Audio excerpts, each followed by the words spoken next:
So I have two questions directly from the same person about tattoos.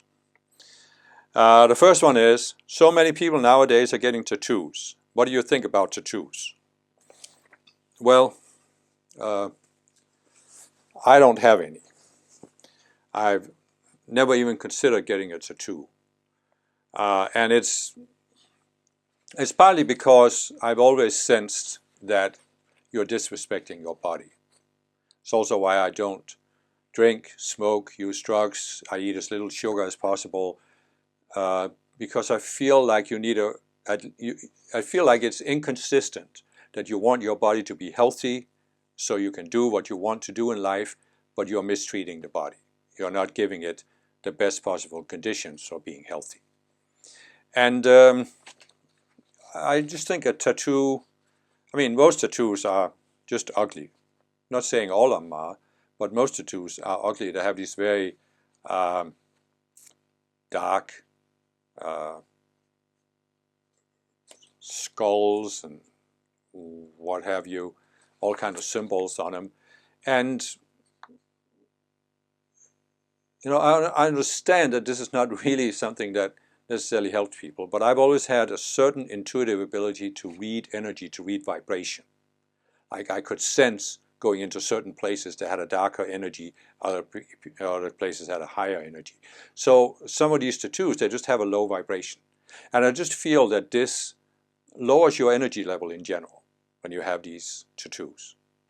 The other thing, of course, I've always been mindful of the fact that once you get a tattoo, it's not so easy to get it removed. And therefore, I don't want to do something that I might regret later. And this actually leads into the second question, which is, hi, I got a tattoo and I regret it. It's a big one too, from shoulder to almost elbow. I'm only 24 and now to have to live with it for the rest of my life. I made such a stupid decision. What should I do? Is there a miracle that can remove my tattoo? Should I get a laser tattoo removal?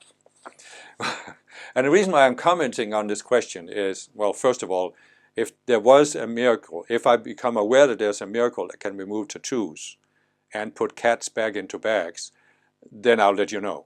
But so far, I'm not aware of any. In terms of laser tattoo removal, I recommend you carefully consider what it does, what the side effects might be, and then you make a decision based on that. But what I wanted to comment on here is this. A tattoo is one of those things that cannot be easily undone. It's a permanent thing. And this is what is the main feature of planet Earth. It's not a problem. It's not a bad thing. It's actually the main feature of the physical material universe. There are some choices we can make. Well, all choices we make have consequences, but there are some choices that have consequences that can't be undone. And therefore, we grow in awareness by considering the consequences of our choices and whether we want to live with them or not.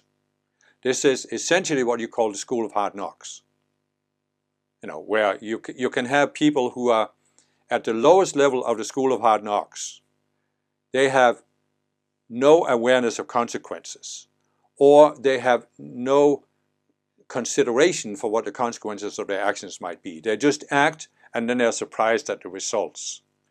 And this is the lowest level of awareness in the school of hard knocks. But the purpose of the school of hard knocks is that people raise their awareness. And one of the ways you do this in the school of hard knocks is you look at, okay, so I made a choice. This now has a consequence. I got a tattoo. I had to live with it. Why did I make that choice? And the first thing you can become aware of is you had some feelings. You had some emotions that caused you to make that choice. As they always say in the movies, it seemed like a good idea at the time. But there were certain emotions you had. And emotions are very volatile. Emotions can't really consider consequences. You feel angry, you hit somebody, and then they die and you go to jail, but the emotions can't really stop themselves. So this means that when you realize this about emotions, you realize, well, I have to use another faculty of my mind, which is my mental mind, to consider the consequences of my actions, my emotional impulses.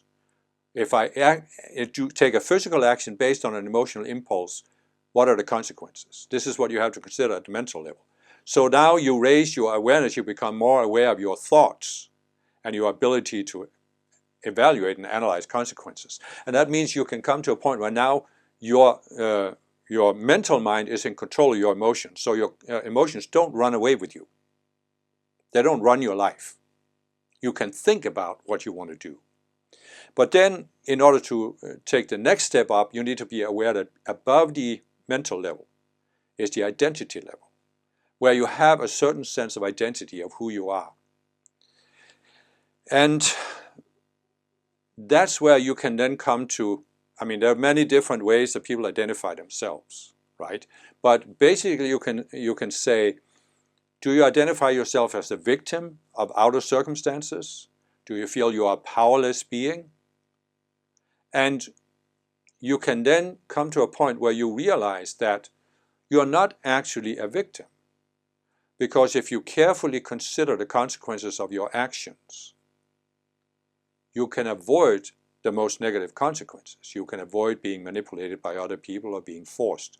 So you can take some degree of control over your life if you carefully consider your actions. But in order to really do this, you have to ask yourself the question, am I an entirely material being or am I a spiritual being?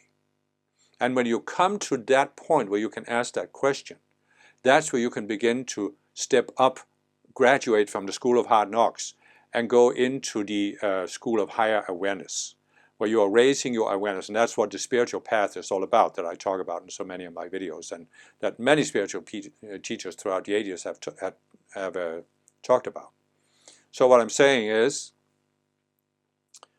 many people on earth are in the school of hard knocks, but the way to get out of it is to gradually raise your awareness, and you start with looking at the consequences of your physical actions. By learning to take control of your emotions, stop your emotions from running wild, you can avoid taking the physical actions that have the very undesirable consequences, like getting a tattoo and you can't get rid of it.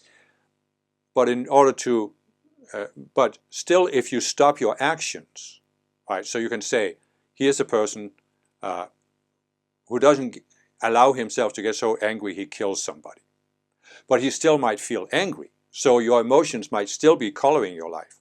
In order to step up from that, you have to step up to the mental level, become more aware of your thoughts and how your thoughts can control your emotions.